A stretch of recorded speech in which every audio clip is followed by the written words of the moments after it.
Hi everyone and welcome back to the ToroK channel with this Harley Benton Fusion Max signature model. A very interesting finish, as you can see. It does reflect the light, but in fact it's just gray, perfectly smooth, and even the black things you see here are completely smooth. Okay, so I've been waiting for this guitar for, well, since it was released, but it was always out of stock. So, well, since Harley Benton has released a new batch with 3 new finishes, well, I've been lucky enough to get my hand on this one before it was out of stock. I'm gonna let you see the other finishes, but I'm gonna tell you if they're out of stock or not, but I think they all are. Okay, so let's take a close look at this guitar. Well, first thing first, as you can see, the alignment between the body and the bridges. Okay, so the Floyd rose is nicely set up. The guitar was out in tune, almost in tune. Just had to make a very quick setup on the A and G string out of the box, so I'm gonna play it to you unplugged. Apart from that, well, okay, it looks really smooth. Nice job. Polish, yeah, looks like the polish job has been nicely done as well. Great. So you've got a nice body, you've got roasted maple, Canadian roasted maple neck, roasted maple fretboard, stainless steel frets, 2 Tesla pickups chosen by Fusion Max, the owner of the channel that has got his name.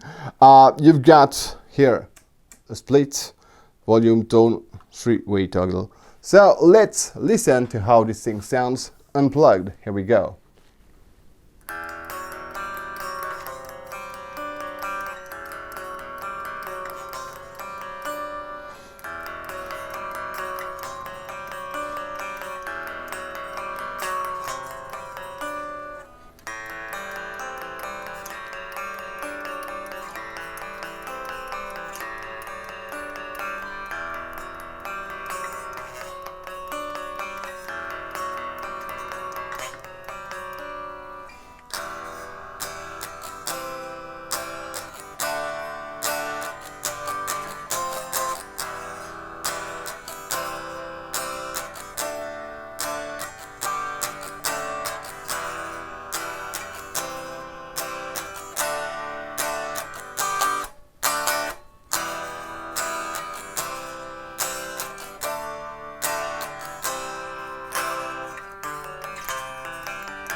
And despite me not wearing my glasses, I think I have not played too bad, but okay, it sounds pretty nicely in unplugged.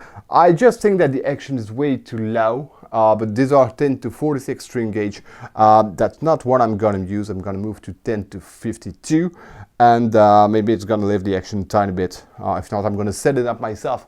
Okay, and well, for the demo, because I'm gonna make a demo, it's gonna sound like some heavy metal from the 80s, of course, because that's what Fusion Max is doing on his channel. That's what I mean, it's a Fusion Max signature, so let's go there. And I mean, I've started listening to metal music with Iron Maiden, Halloween, and this kind of thing, so I know it is metal. So it's almost time to listen to how this guitar sounds, but just before going there, I would like to ask you to subscribe to this channel if it's not already done. Leave thumbs up, share on social so more people will come and visit the channel. And if you order anything from my partner Toman, this Fusion Max guitar when it's back in stock, or anything else, please use my partner link that's gonna be in the video description down below. You've got to know that when you click my link, you are on the German page of Toman. So if you're like me, you don't speak German, you click on the German flag, you choose yours, you click save, and there you are. Now, if you want to make 100% sure that you're already on my partner page and nowhere else, well, I have made 3 different lists of gear I strongly recommend to you. One is for the guitars, the second is for the amps, the cabs, and the overdrive pedals, and the third one is for the accessories, cable, cleaning sheets, and so on. whatever link you click on, you're gonna see my banner, my logo, and everything that identifies the channel, so you're sure you're making no mistake. Alright, I think enough talk. I really feel like setting this guitar in tune with my own strings. Plug it in and listen to how it sounds, so here we go.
Okay, so it's time to talk about what you cannot see or hear through the demo in my playing. So I'm gonna start with the aesthetics, because really I like the way this guitar looks. You know, you've got that rainbow reflections when you're under bright light. There's light just here, and it's looking silver gray when there's no light out there. And I think I like both. If you're on stage and you're under bright light, it's gonna shine. And I mean, if you want to be discreet, of course, that's not what you should take on stage. But yeah, nice finish, really well made, very interesting. Okay, I just wanted to point this out because I don't talk very often about finishes. I mean, it looks cool or not, but this one is special. That's the reason why I have chosen it, and I'm really satisfied. Okay, let's talk about the neck. So you've got a 21 to 23 millimeters thick C-shaped neck. I'm used to something a bit thinner. I'm used to the Schecter necks that are 20 to 22, some are 19 to 20, but I don't have that many guitars with such a thin neck. I'm also used to 19 to 21, that's what I have on my Ibanez GA42. So when I have moved to this one, I thought, okay, it's a bit thick, but after playing it for, well, several days, because that's the time I needed to make the demo, you get used to it, and really it's comfortable, you know, very nice. Of course, absolutely not sticky, because you've got a satin finish, and yeah, really very interesting. The playability overall is super nice. The access to the 24 fret, let's give it a try. Really not bad, of course, a bit more complicated on the low E string, but you've got a contoured heel and it's doing a good job. The tuning stability, even when you are using the Floyd Rose, as you have seen when I have made this Floyd Rose test, is really very good. And that has to be noticed when you're talking about a 500 euros guitar, because when you have a poor Floyd Rose, you have a poor tuning stability, and this thing really can turn to a nightmare or can be your best friend when it stays in tune. I mean, people who don't enjoy Floyd Roses might enjoy the tuning stability when it's okay, and on this one it's okay. Now let's talk a tiny bit more, because I didn't do it, about the tone of the pickups. As I said, Max is a fan of 80s metal, and that's what you sense when you play the guitar, and that's the reason why the demo I have made is 80s inspired. Those pickups are really made for this. I mean, you've got a moderate output, you've got a good low-end presence when you are on E standard, just like I am. It also means that if you want to tune lower, maybe the pickup's gonna start sounding a tiny bit muddy if you go too low. These are not the kind of pickups you should use for some drop C or drop C sharp or this kind of things. I think E standard, E flat standard is okay. The power rail from Tesla is interesting as well. I just do regret that when I split the pickups, the difference is really not that easy to hear. I thought it would sound brighter and thinner, especially on the power rail, but it does not, so okay, I'm gonna cope with that anyway. Okay, and this is for those among you who have asked me to take a close look at the inside of the electronic cavity. I'm not gonna say a lot of things about what you're seeing, because I'm not an expert at electronics. The only thing I can tell for sure is that this guitar is not really noisy, so as far as I'm concerned, it's okay, and it looks clean. And now something you might have noticed already, but I'm gonna point it out. Okay, I hope you're gonna see it.